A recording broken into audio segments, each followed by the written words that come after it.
আমি একটা মেয়ের সাথে দীর্ঘদিন ধরে রিলেশনশিপে আছি এবং আমাদের ভুল ক্রমে মানে খারাপ কাজটা করে ফেলেছে। এখন মেয়ের পেটে 5 মাসের বাচ্চা আছে। এখন বাচ্চাকে নষ্ট করে ফেলবো নাকি গ্রহণ করব? নামও সে উল্লেখ করেছে, নামটা আমি পড়ছি না। দেখেন যুবক ভাই, অন্যায় এত বেশি করা যাবে না যে অন্যায়ের বোঝাটা অনেক ভারী হয়ে যায়। আপনাকে বুঝতে হবে বিয়ের আগে বাচ্চা নয়, বিয়ের পরে হারাম ভাবে বাচ্চা নেওয়া লাগবে যুবক ভাইয়েরা, ঠিক কিনা বলো? আসলে সমাজ ব্যবস্থা এত নষ্ট হয়ে গেছে আমাদের যে একটা ছেলে বিয়ে করতে চায়, ঠিক টাইমে বাবা বলে পায়ে দাঁড়া, প্রতিষ্ঠিত হয়ে যা আগে তারপরে বিয়ে করবি।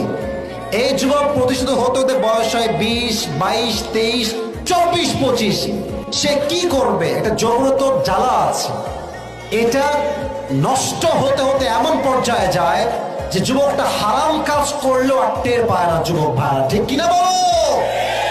সে ভুলেই কাজটা করেছে। আমি তার হেদায়াতের জন্য দোয়া করি, তাকে হেদায়াত দান করুক, সকলে মন খুলে পড়াবে। তোমাদের জন্য একটাই সলিউশন বাবুরা, তোমরা বিয়ে করে ফেলো। বিয়ে করতে হবে, এটা বিয়ে ছাড়া দ্বিতীয় আর কোনো সলিউশন যুবক ভাড়া হতে পারে না, ঠিক কিনা বলে? নয় মেয়েটার জীবনটা নষ্ট হয়ে যাবে। একটা মেয়ে কিভাবে ছেড়ে দেওয়া যায় না। তুমি অন্যায় করে ফেলেছ, 1 নাম্বার তওবা করবা, আর দ্বিতীয় অবশ্যই তুমি সেই মেয়েকে বিয়ে করবা যার সঙ্গে তোমার অন্যায়টা হয়ে গিয়েছে। আল্লাহ এই যুবককে হেদায়েত দান করুক, সঠিক বুঝ দান করুক এবং পরিপূর্ণ সঠিক পদক্ষেপ নেওয়ার তৌফিক দান করুক। সকলেই মন খুলে পড়া আমিন।